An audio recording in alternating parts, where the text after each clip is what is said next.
Now an update to a story we've been closely following. The Vatican announced its panel of judges in the disciplinary case against former Jesuit priest Marko Rupnik, who is accused of sexually and psychologically abusing women religious under his spiritual care.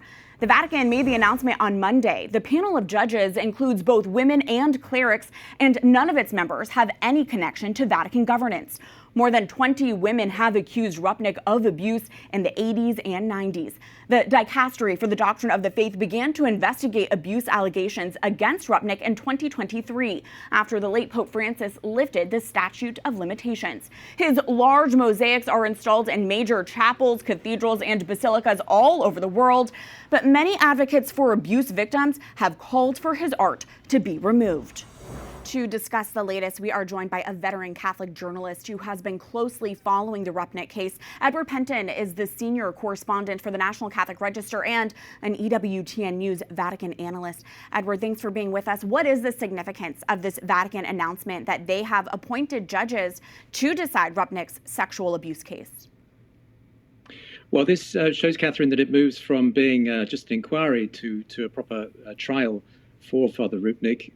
It's been long awaited, and obviously the victims are very keen that this proceeds quickly. So it's a very significant development, and I think it will please many of those who've been wanting to see justice in this case. Speaking of proceeding quickly, now that the judges have been announced, do we have an updated timeline for this judicial procedure? What else do we know?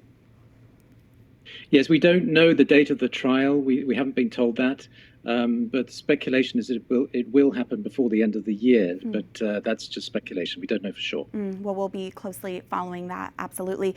Edward, the Vatican under Pope Francis faced criticism for what was perceived to be slow action or inaction to the Rupnik allegations. Now, Pope Francis did lift the statute of limitations 2 years ago after mounting pressure so that the Dicastery for the Doctrine of the Faith could begin its own investigation into Rupnik. Edward, has Pope Leo signaled anything about what his approach to Rupnik might be? Has he acknowledged the criticism the church has faced for this case? Well, he hasn't actually mentioned the Rupnik case in particular, Catherine, but he has mentioned the abuse issue, and he's promised to look carefully into the different abuse cases, but nothing specific about the Rupnik case. But at the same time, there have been images of Father Rupnik's art, which has been removed from Vatican News website.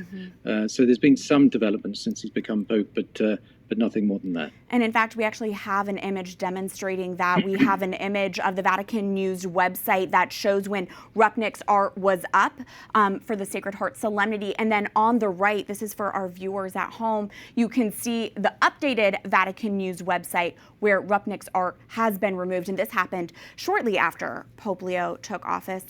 Edward, the allegations facing Rupnik are very disturbing. Can you connect the dots for us as to why his art is associated with his abuse? Why do so many Catholics believe we can't separate the two?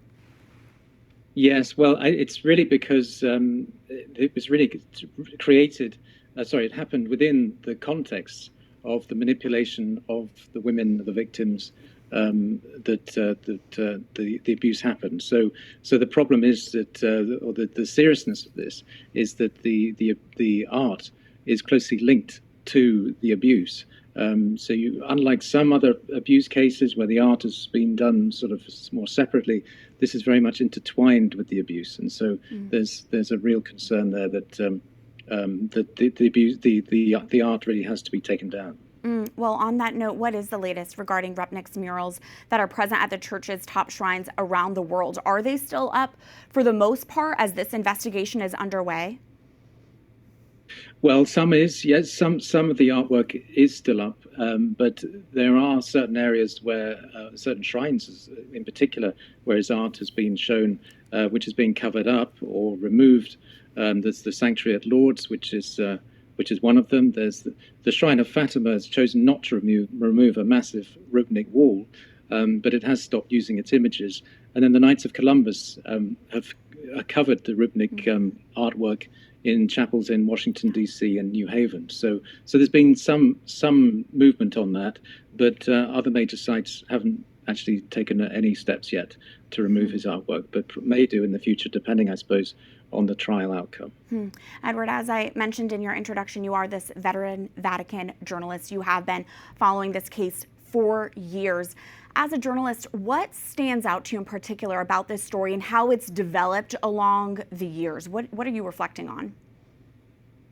Well, I think that one of the disturbing aspects of this, beyond, of course, the victims and what happened to them, is the sort of cover-up, unfortunately, with this case. Many knew within the Vatican about it. There's allegations that Pope Francis knew, but nothing was really done. There were investigations, but they were done very quietly. It was only when the media drew attention to it that things really started moving.